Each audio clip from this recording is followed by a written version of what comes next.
Welcome to The Uncommon Good with Bo Bonner and Dr. Bud Marr on Iowa Catholic Radio. Every Wednesday, diving deep in the truth of the Catholic Church and restoring all things in Christ.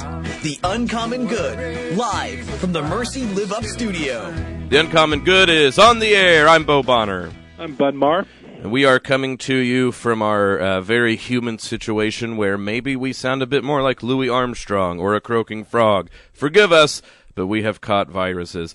But we also are coming from Mercy Live Up Studios here in Des Moines, Iowa, the Iowa Catholic Radio Network, where we're broadcasting to you live. Bud is in the future, in a different time zone entirely, in Pittsburgh. But thanks to the miracle of modern technology, he joins us as well. IowaCatholicRadio.com, 1150 AM, 88.5 FM, 94.5 FM, streaming live.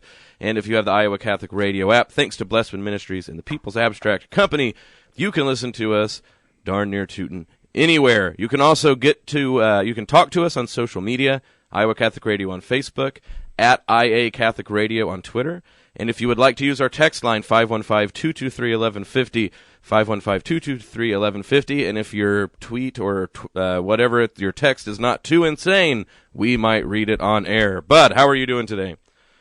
I'm doing okay, except for this little chest congestion. But what's the state of our union? The Super Bowl's coming up. I think you were wanting a political answer, but I think the better answer is the Super Bowl. Yeah. I was talking with Jeb. You know, we have our own eagle that we play, right? Like Jeb either fires it off before we go to segments or randomly. I'm sure. There you go. And so as to not seem too, partisan, I thought maybe we should name our eagle to distinguish it from the Philadelphia Eagles. Yes. Well, what does a Patriot sound like? Hip hip hooray. There's so many jokes that we could get in trouble going that regard. You're really walking into that one. My predictions are I'm just so tired of the Patriots playing in Super Bowls. What about you? Because you're in Pittsburgh, do you which team do they hate more, like the Philadelphia Eagles or the Patriots? I'm trying to figure that all out. I know they really dislike the Browns, which is funny because the Browns probably haven't beaten them for about a decade. Right. They don't seem to hate the Patriots. I think Patriots is kind of Team B, even in Pittsburgh. So I know a lot of people dislike the Patriots. For me, I love a good conspiracy theory, so I've been reading up about how the NFL fixes the games for the Patriots.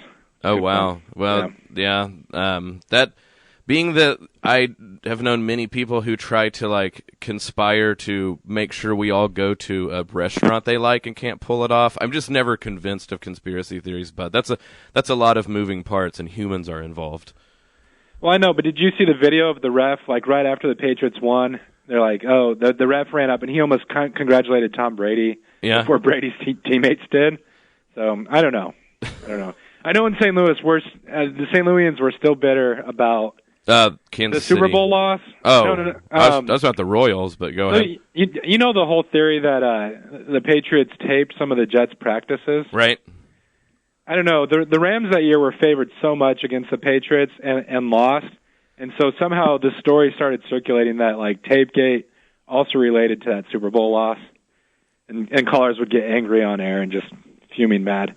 Now we don't care because they moved to Los Angeles. That's right. I think maybe you're answering the question about the state of our union. Is we spend a lot of time about conspiracy theories about people taping practices. That's right.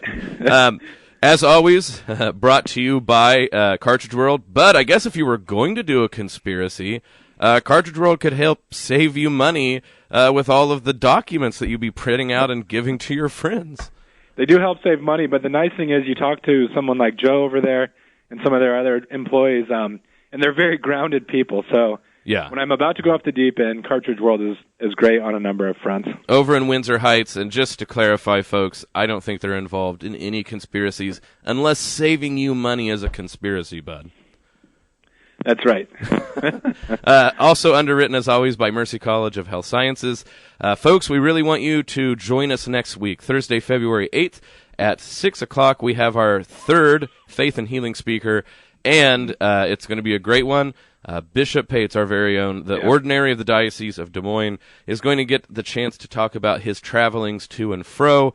He's led a very interesting life, especially for someone from Minnesota, Bud. Let's all be very honest. No, I'm kidding. But he has stories to tell, and I just think it's going to be a wonderful time. If you get there at 6 o'clock, we're right off the highway off of 235.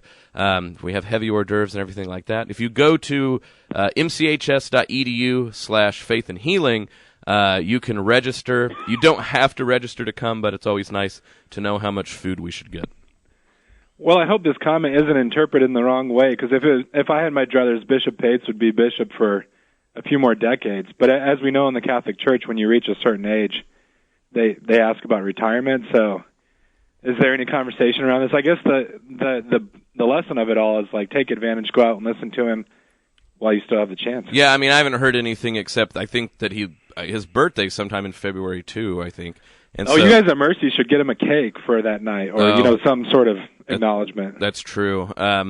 So I never thought about that. We'll get him a cake and make him feel awkward, and we'll be like, "You're 75. We'll see you soon." But I don't know. This is going bad. But yeah, you're right. I get the idea. We'll just get a nice cake, and he's going to be sending in his notification to the Pope. So that means that if you want to get to see him talk, this is one of your best chance. February 8th.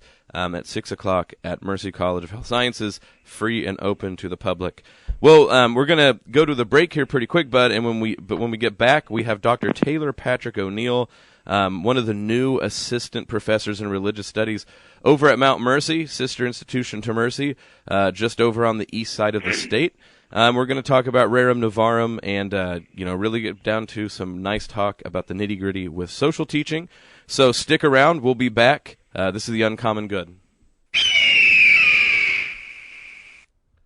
Ladies, our next Mosaic Luncheon will feature Cindy Shaw, co-director of the Emmaus House. She will offer us a look into the ministries of Emmaus House, its history, and an overview of Ignatian spirituality. The luncheon will be on Thursday, February 8th at St. Mary's of Nazareth Church in Des Moines. Doors open at 11:30, and the lunch and program go from 12 to 1. Join us for food, fellowship, and an inspiring presentation. Reserve your seat today at iowacatholicradio.com or call 223-1150 and make... Thank you, Ashworth Vision Clinic, for underwriting Dowling Catholic Sports 365 on Iowa Catholic Radio. Ashworth Vision Clinic online at ashworthvision.com. Ashworth Vision Clinic, 515-440-4610. Support for The Uncommon Good is provided by Cartridge World. Cartridge World is an industry leader delivering high-performance printing products that help you save time, money, and print great. Perfect for businesses, home offices, college students, or busy moms trying to find affordable printing supplies including ink, toner, paper, or printers. For business customers, pickup and delivery are available. Products are guaranteed or full replacement. Cartridge World, your low-cost, environmentally friendly printing experts, 801 73rd Street in Windsor Heights, 515-564-7400, and online at cartridgeworld.com. St. Vincent de Paul's assists those living in poverty to become self-sufficient. Learn more at svdpsm.org or call 515-282-8327. This message brought to you by Homemakers Furniture. Support for Dowling Catholic Sports is provided by Two Rivers Glass and Door, creating commercial glass and aluminum storefronts. Also serving your home needs by creating custom frameless shower doors, mirrors, glass tabletops, and specialty glass. Two Rivers Glass and Door. Design, fabrication, and installation. 515-222-4860. Online at tworiversglass.com.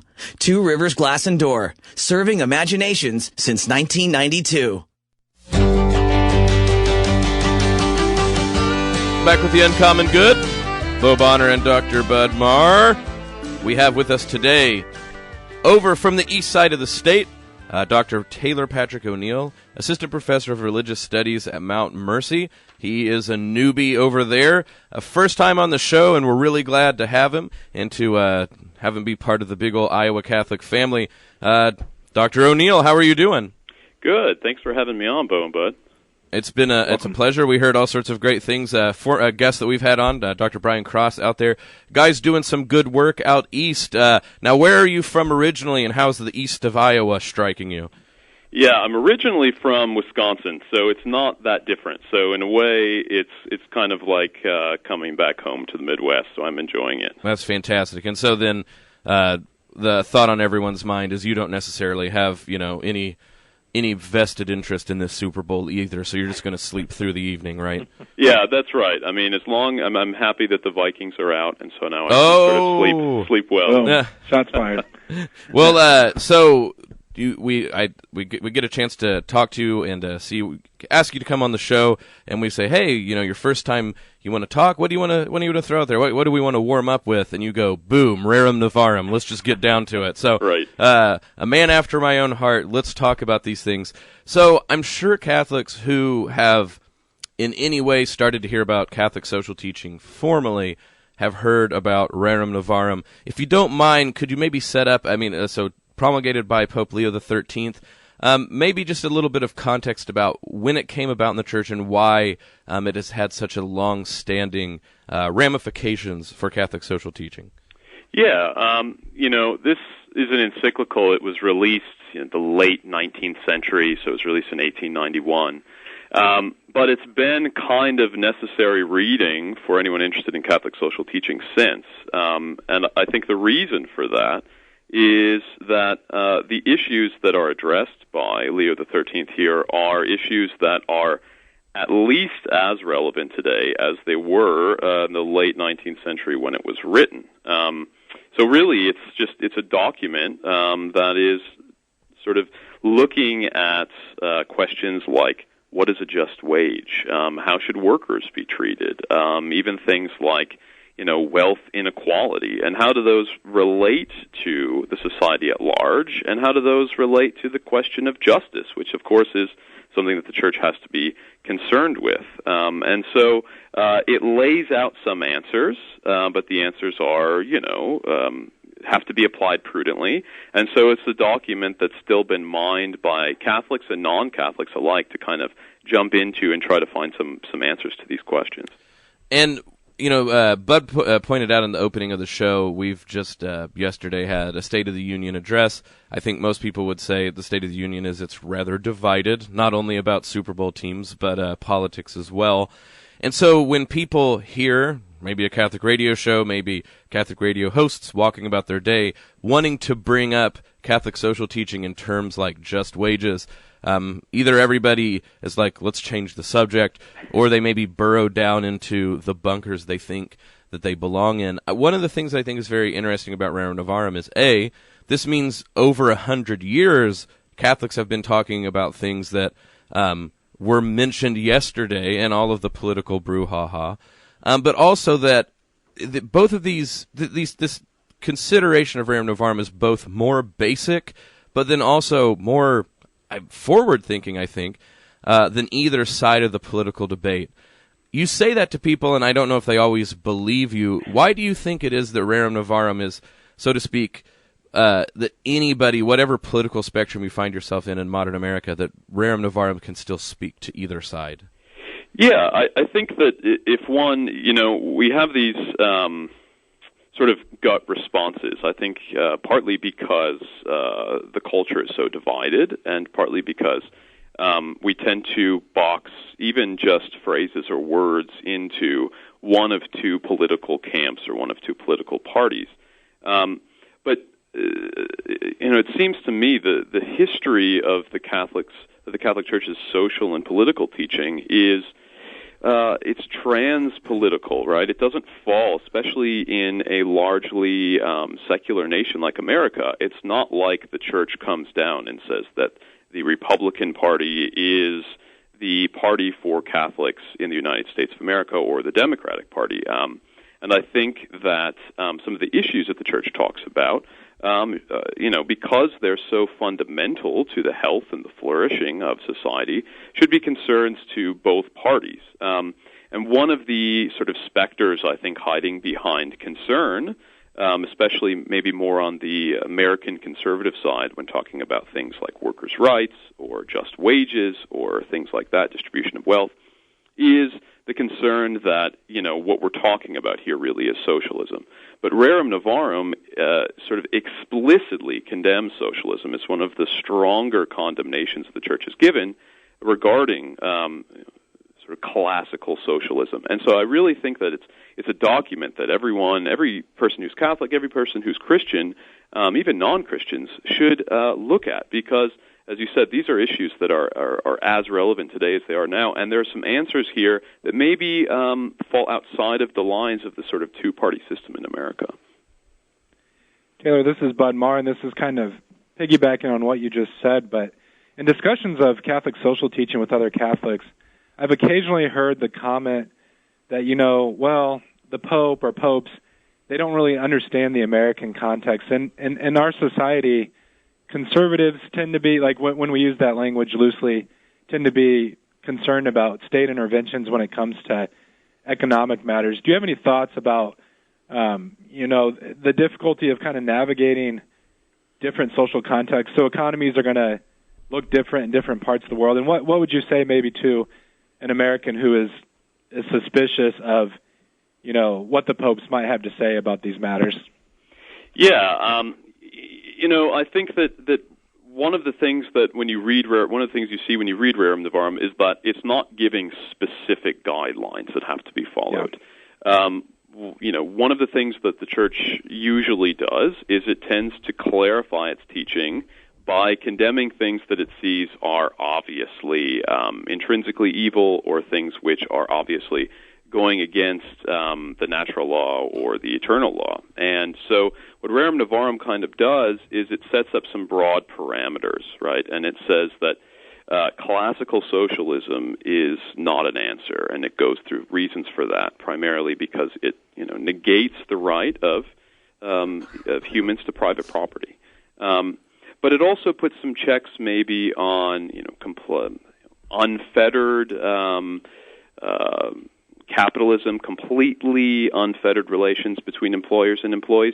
But in the middle, there's this huge, wide range. And so, Catholics read Rerum Novarum, and there's very big differences of opinions on how to apply its principles.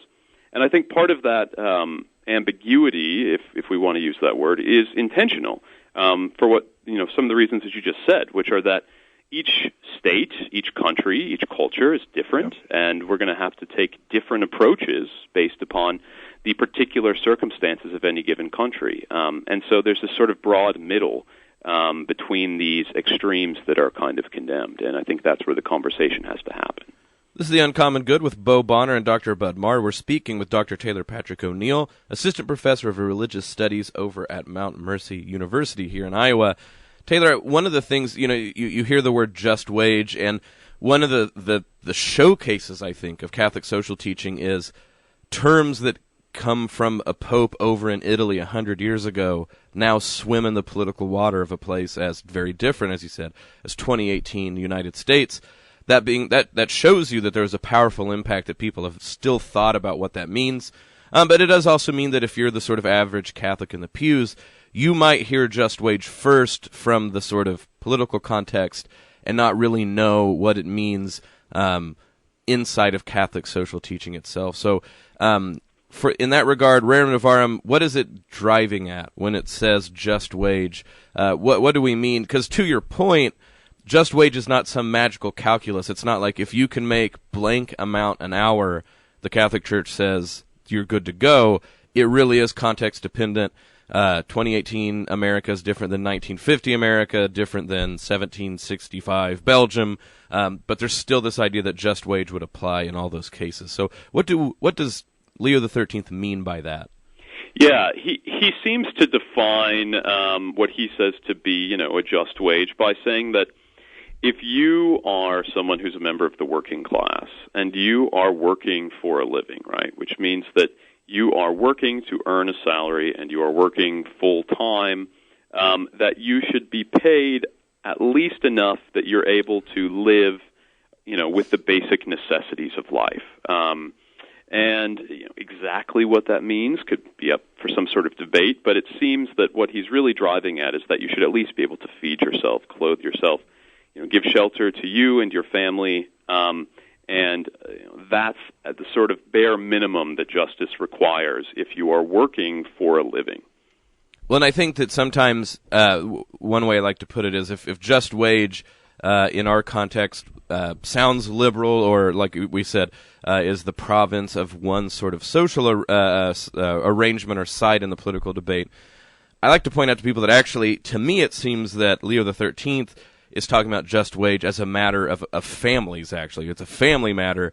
His bellwether seems to be by Catholic charity and by natural law, societies owe as much as possible to the most basic unit of society, the family, the ability for it to exist and thrive as much as possible.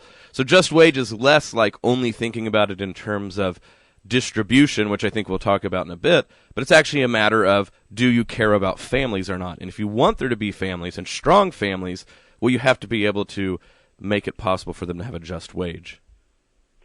Right, and that's where Rerum Novarum touches on so many topics, not just sort of just wage or workers' rights. And one of the things that Rerum Novarum really gets to is the sort of defining the state, right, as a society which is made up at its most fundamental or elemental. It's made up of families, right? Family is the most basic society. And so the things that he's writing about here are meant primarily for the health of the state, but through the health of the family. If someone is required to work for a living, it's important that they're able to provide for their family. And if they can't properly provide for their family, it's not just detrimental to the individual, it's detrimental to spouses, to children, but it also is detrimental to the whole. And that's one of the other points that he makes, is that we shouldn't be looking for a kind of egalitarian society where everyone is the same class and everyone makes the same amount of money. He sort of explicitly argues against that. But what he does say is that in a proper society, in a very Thomistic sense, right, he sees that a society is made up of, it's a kind of a community, right? It's made up of individuals, but they're in a way existing in reciprocal relationships with each other. And so making sure that the family is strong should actually help all of society, not just any particular family. Taylor, a lot of what we're talking about here, it kind of reminds me of this principle of subsidiarity, about how, problems, insofar as possible, should be dealt with at the local level, and then that higher level institutions should do what they can to empower, local groups to address those matters. Especially with like Leo XIII's discussion of unions in this document. Was this really sort of the genesis of that idea that's become really significant in Catholic social teaching?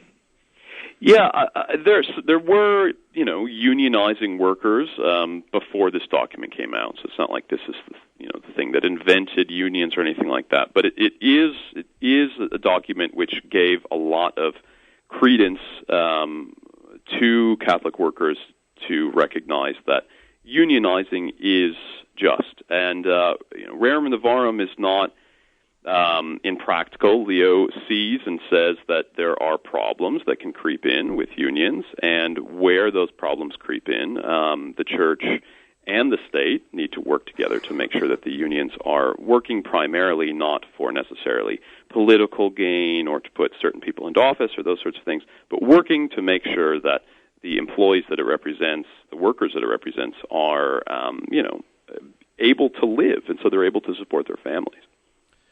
Taylor, I think that it's important for people to, understand that as well, that for Leo in Rerum Novarum, he's not looking at what's happening in the world and saying, like, okay, you're right, you guys all have these new ideas, let's baptize them, or, let's just cave in or not, or these are the ones we are going to check off and these are the ones that we're going to be against. Leo thinks that, okay, well, the Church actually has a long history of doing similar things, so it makes sense that workers unionize because, of course, they used to be in guilds, and like in the Middle Ages, that's like a huge part of society was gilded labor. It's not completely foreign for the Church to talk about how do people share their resources. You only have to look at Acts to see that there's groups of people that sell off everything and they own it in common. The question is, what has the Church decided about the prudence of private property and communal property and how you hold these things together? So one of the things that I thought was unique about Rerum Novarum and why I think of all the encyclicals, it's one we keep referring to, is it was timely. It really did speak to a moment of disconcerting developments in Europe and the world. But it also did a really good job of evoking the Catholic tradition and past to say, we have the resources to deal even with these seemingly new things. Right, and it's a document which is it's calling upon the past, and it's rooted primarily in this strong tradition of lauding private property. And private property is seen not just as a good, but it's a good which is due. It's due to each person. So what Rerum Novarum spends a lot of time talking about is how owning things is constitutive of being a human being, right? So this idea that that property is something that isn't really that important, or that the state can go ahead and collect our property, and the state can, give out property communally, we can own things together.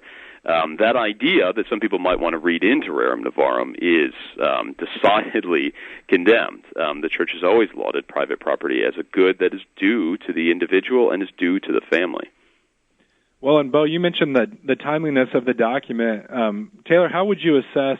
So I know the background to some of what Pope Leo XIII was addressing was how the Industrial Revolution had left some people behind, and it had created great wealth for some, but many wage laborers were really struggling just to get by. I mean, how far have we come? What sort of? There's similar issues that we face today, right?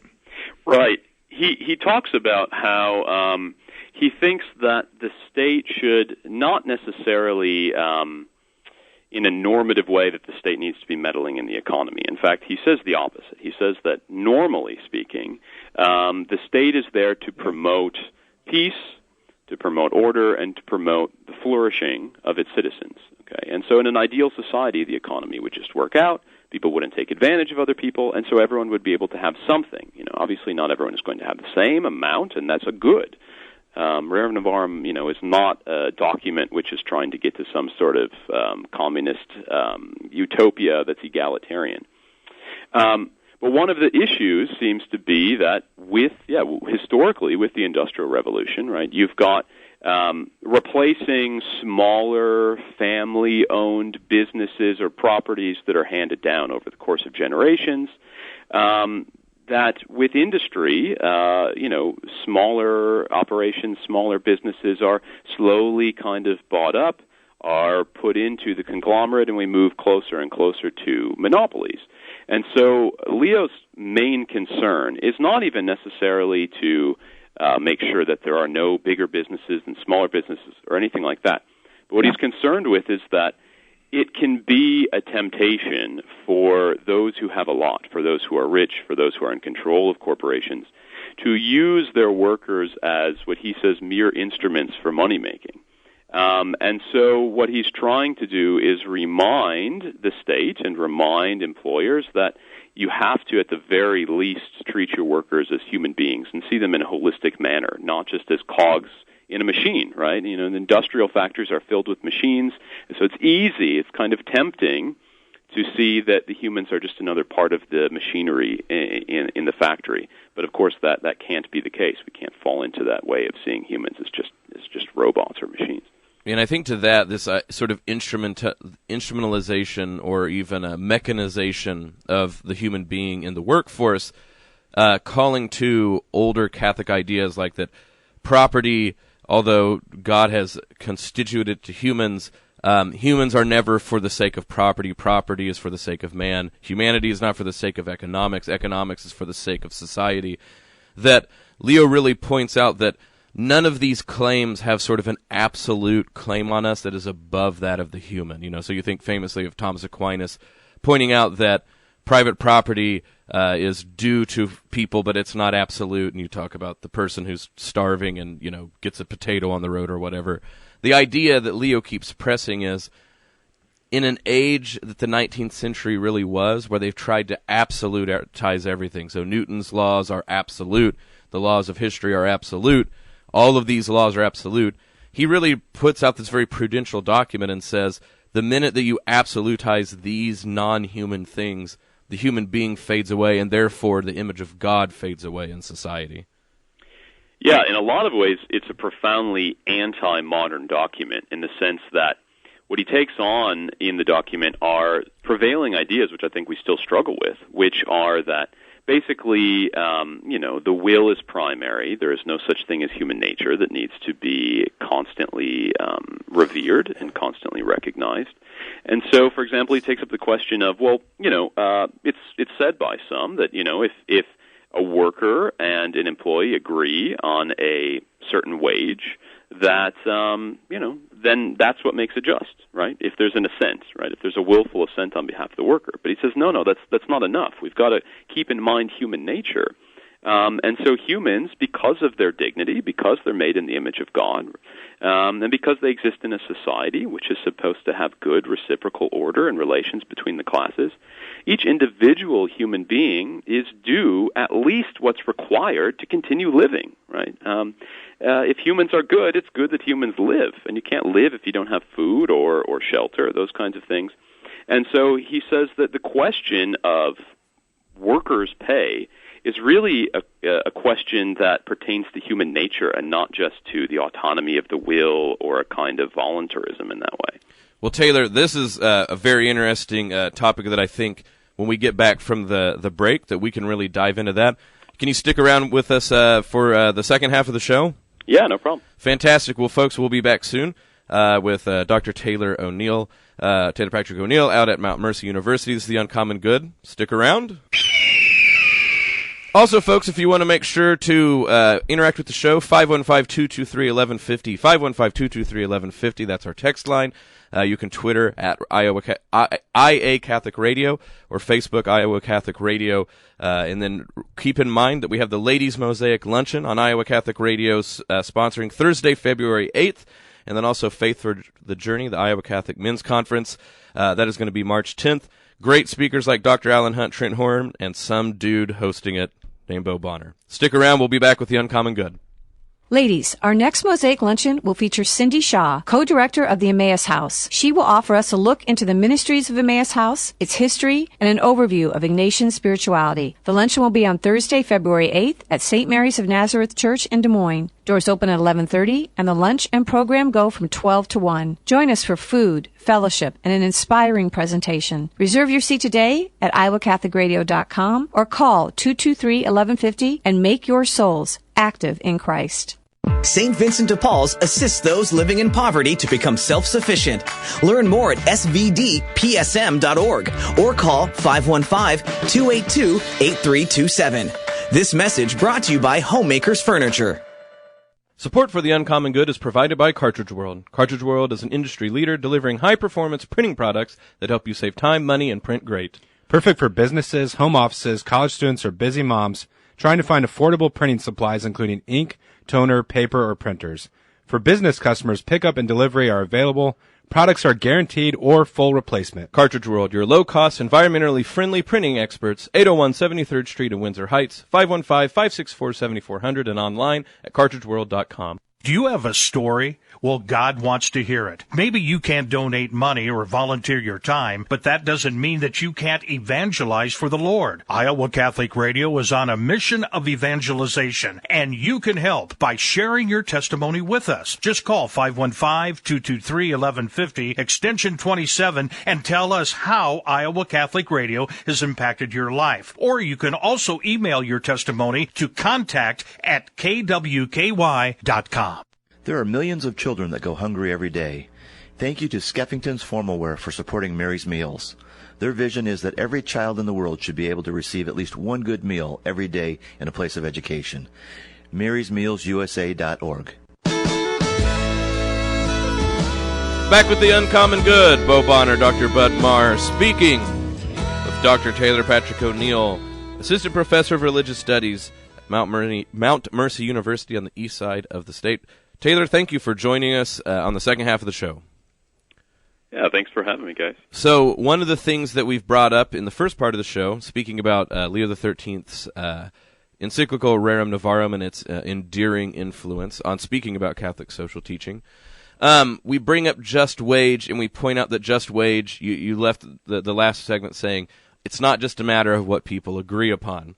So just real quickly, we've talked about this in the show before, but it bears repeating. Justice is not just one sort of thing. There's different types of justice depending on what you're talking about. Depending on how you met it all out, commutative justice is the justice of contracts. So that means if people enter into a contract, what is just about how they do so? What are the terms of thinking about whether someone gets what they do in that circumstance? Distributive justice, which is the idea that there's a common resource that isn't just sort of, so to speak, a one-to-one interaction. It's a resource that people share in common. And then social justice, which most people get wrong, often maligned, to be quite frank.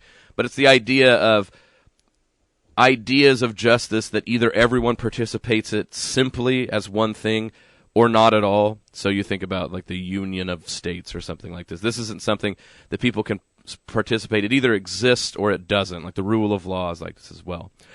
Rerum Novarum, to your point, has an interesting idea here because most people, and rightly so, think of wages mostly as a matter of contracts. I talk to my employer, we negotiate, and the idea is if what we agree upon, then we're good to go. Leo points out, though, that in situations especially where one side has either little or no power, which of course it's many times going to be the people with the money versus not, it can't simply be what people agree to, because if you're starving, you're going to agree to anything. And so what is the responsibility and justice of the state, of employers, of society in general, to try to make this a matter of distributive justice as well? But it's not wealth that they're distributing or redistributing, it's sort of this common good.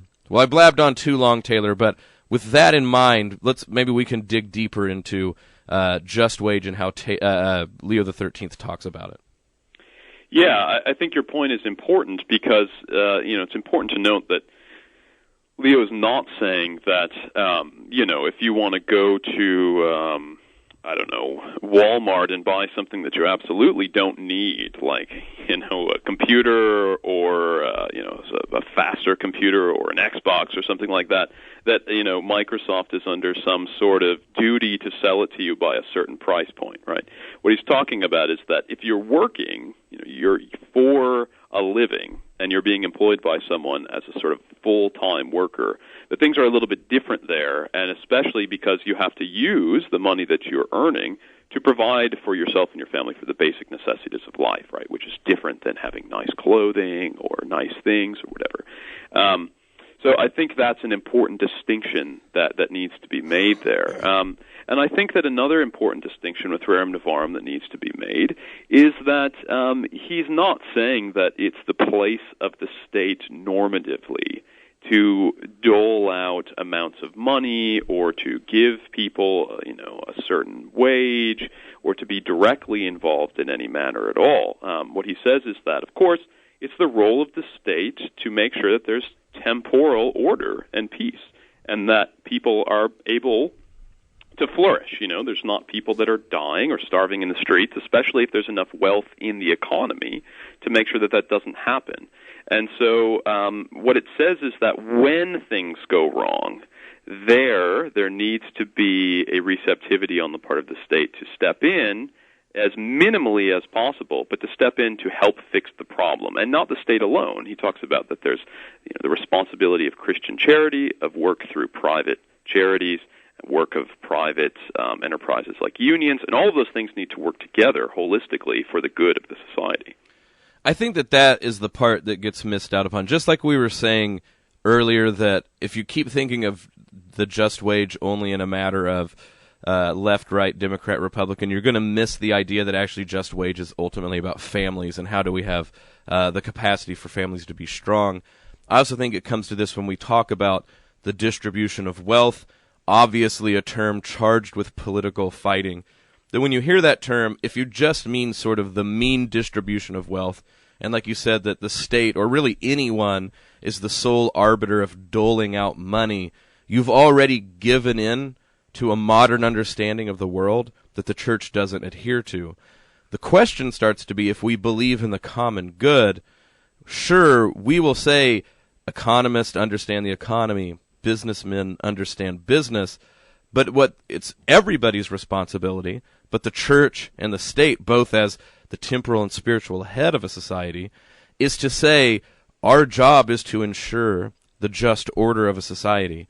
And if economics in some way is being used to to disturb that or undermine it, it's not just a suggestion or even like it's your functionary or bureaucratic role. It's your role in caring about the ultimate destination of humans to step in and say something must change. And I think Leo really gets that. That's what he's trying to say, was people don't look at it in that regard, and they should. Yeah. I think that again, I said this a moment ago, but I think it bears repeating that this encyclical, if you just sort of hear people talking about it, perhaps, or you're only thinking about it through the paradigm of American, contemporary American political thought, it's easy, right, to say that, oh, well, that is lauding private property too much or something, and so it's got to be a Republican document or it's a Democratic document because it talks about just wage.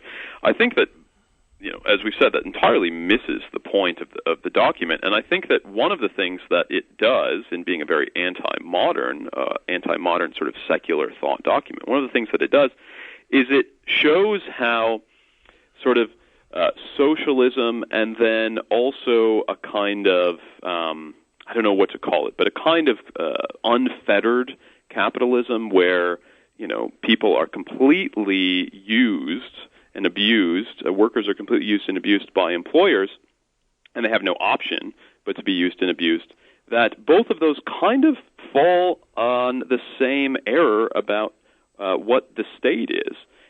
Both of them sort of see the state as being detached in some way from the good of the human person, and they both also are predicated upon an idea that the classes that are natural in society, the classes that are natural to human interaction, are constantly at war with one another. But really what the document is trying to emphasize is that the classes should exist in a kind of reciprocity, that everyone has their place, everyone has their role to play, and that what's good for the working class is ultimately what's good for the other classes. And St. Thomas talks about this in his appraisal of the state in the Summa, that it doesn't make sense, given what a society is, to think that one class could leech or be constantly at war with the other, and for it not to sort of dirty their own house, if you will. Taylor, you mentioned in the first half of the show that this document in Catholic social teaching, the entire tradition transcends, simplistic left-right categories as we understand those things in an American sense. And I think to that point, it seems to me that if we're concerned about these matters, we don't have to wait necessarily until elections, like I'm just going to elect the right people, But building strong institutions at the family level, fidelities within parishes, et cetera, all of those things serve as a kind of buffer for individuals in the face of economic injustice, it seems to me. Any thoughts on, these sort of mediating institutions that have played an important role in our society, but maybe today are threatened in various ways? Yeah, I think that these are issues that, of course, at universities and places of education that people should be considering and talking about. There's a lot of interest in social justice issues, and these are issues that are primary. I do think that one of the things that often gets left out when we're talking about social justice issues is the primacy of the family and how important the family is. Social justice is, by its nature, social.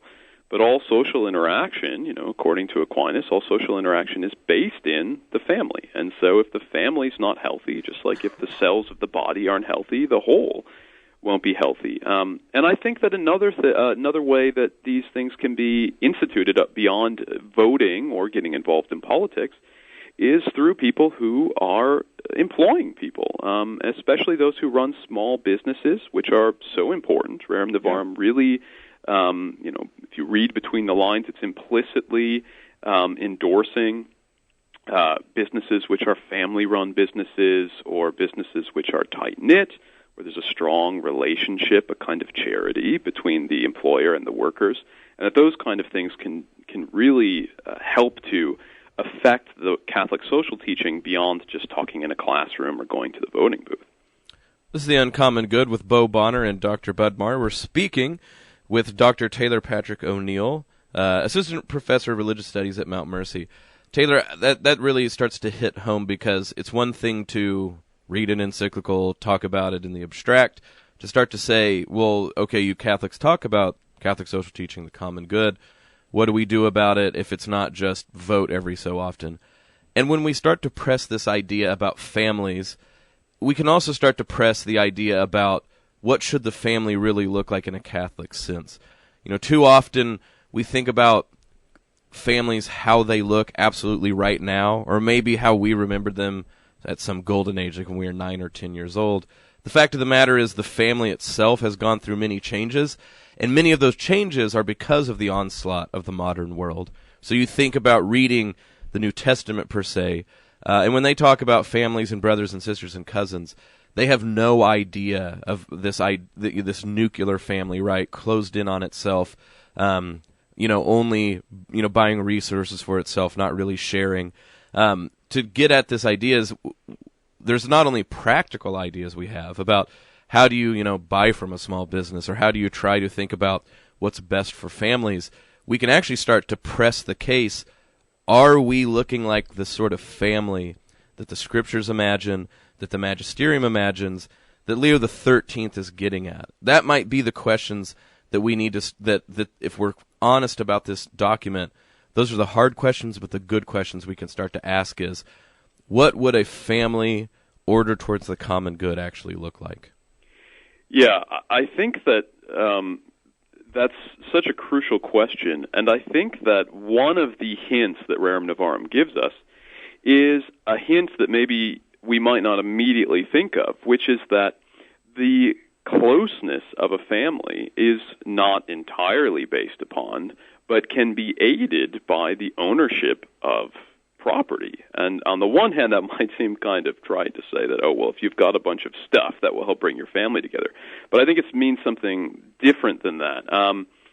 One of the things that Rerum Novarum touches on is the fact that when people have to sort of leave their town, go out looking for work, and be employed by someone else, this tends to, sort of practically, geographically split families up.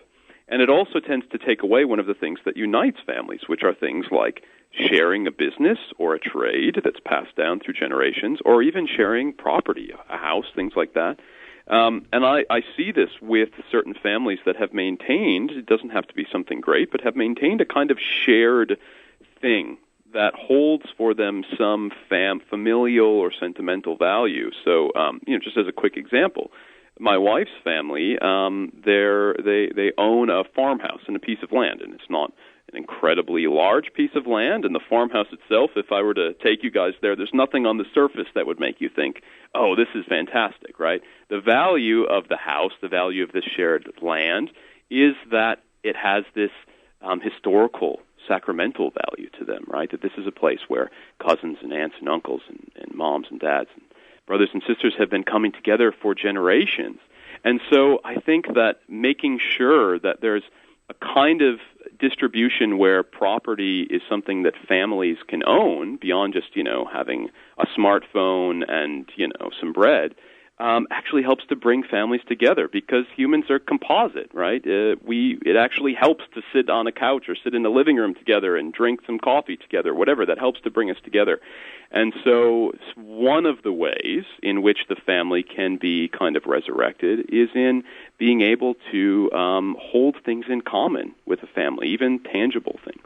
I think that what that calls to mind is Roger Scruton, a philosopher who pointed out the term oikophilia he coined. He was saying this in terms of the environment, that people won't care about the environment in total if they don't care about any one place, that they don't have a love of place or a love of home. And this is, I think, what I'm getting at is we lament the loss of the nuclear family, but it's one of those deals where, well, if you weren't paying attention to lament the loss of the extended family, or you weren't paying attention to lament the loss of the communal family, right, beyond blood, and we keep going up, the church family, spirit, we've really shaved off as much as these, as many of these roots and connections as possible. To go back to a metaphor you gave, that humans become interchangeable mechanized parts to get to do some mechanized purpose. And so when you hear people say like, oh, well, if this factory closes down, well, they'll just move. They'll move to a new state. They'll move to a new place. And you go, well, then what Leo's talking about, this sort of common ownership of land, or like you said, sustainable property, or even the sort of relationships that make humans into a body, when we've shaved all that off, to now only care about the nuclear family is to so to speak, not care about the 15 steps prior that we needed to care about if we truly cared about the family. Right. And if Thomas is right, if St. Thomas is right, that the family, not just the nuclear family, but the entire sort of wider sense of family, that if that's the basis for any society, societies, as small as a township or societies as large as the global society in which we now all live, if the family's the basis for that, the fact that there's so much disorder in the family, I think, has direct relation, probably causative relation, to the fact that as a culture in America, right, all we can see, for the most part, is division. I mean, the State of the Union and the responses to that prove that we are in a constant state of division, and I think the salve, the healing, the fix for that has to start in the family. And that's a profoundly Catholic idea that I think the rest of modernity hopefully can get on board with sooner rather than later.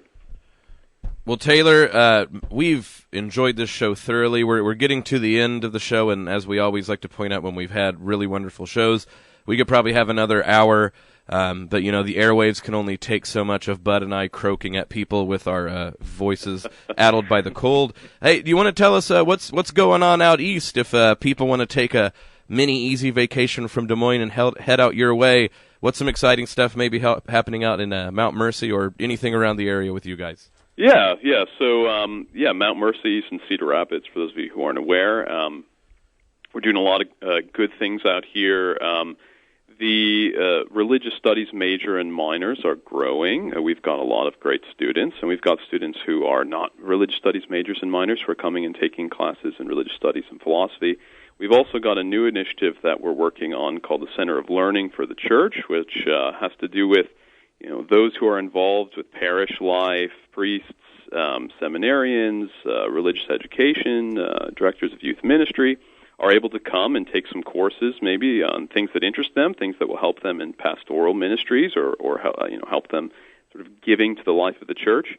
So, that's another thing that we're working on. And, we're just trying to, continue the Catholic mission of the university and to engage with the wider community, in fruitful ways.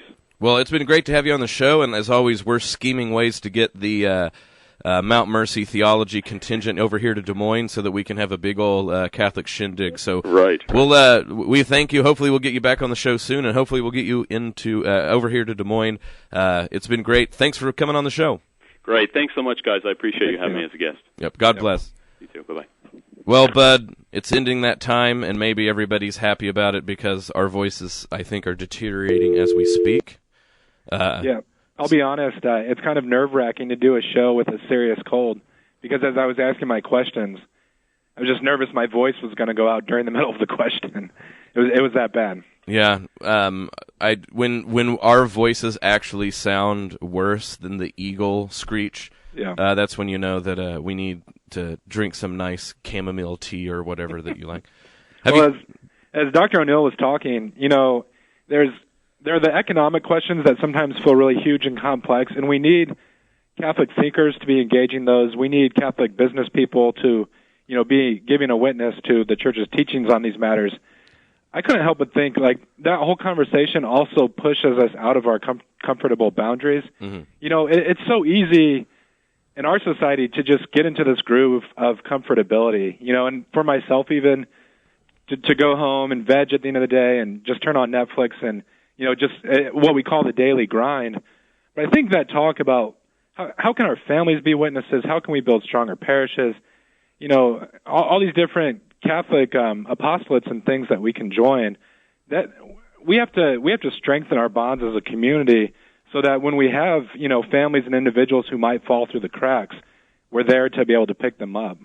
Yeah, I'm a little worried, though, when we start talking about this. We're all like, we need to have people who have small businesses and like contribute to society, I'm always all like, oh, they're trying to figure out how to make people like me and Bud not be a part of society, because I don't know what business I could run well. I would give away everything for free. It's funny that like I have the reputation of being like, let's argue and have these fights, but like I could never be a salesman, because I'd be all like, just take it, it's fine.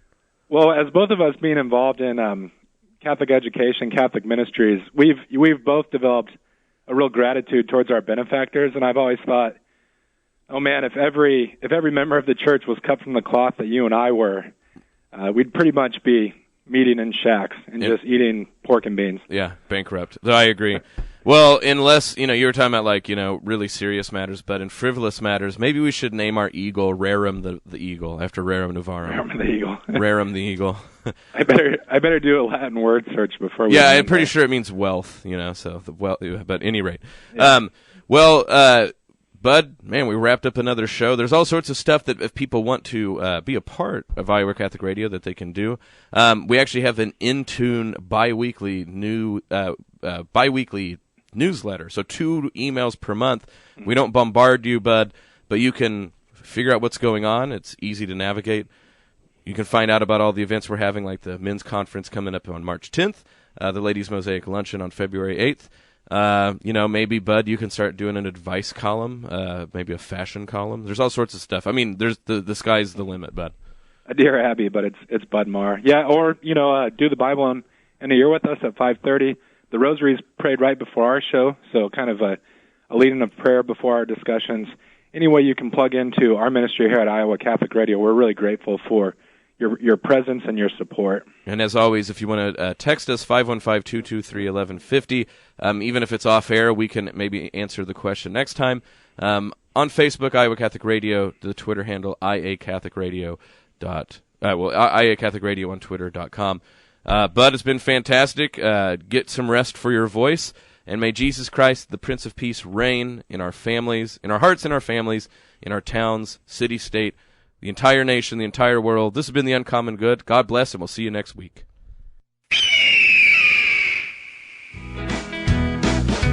The Uncommon Good with Bo Bonner and Dr. Bud Marr is heard Wednesdays at 10 a.m. and 10 p.m. on Iowa Catholic Radio and on the official Iowa Catholic Radio app.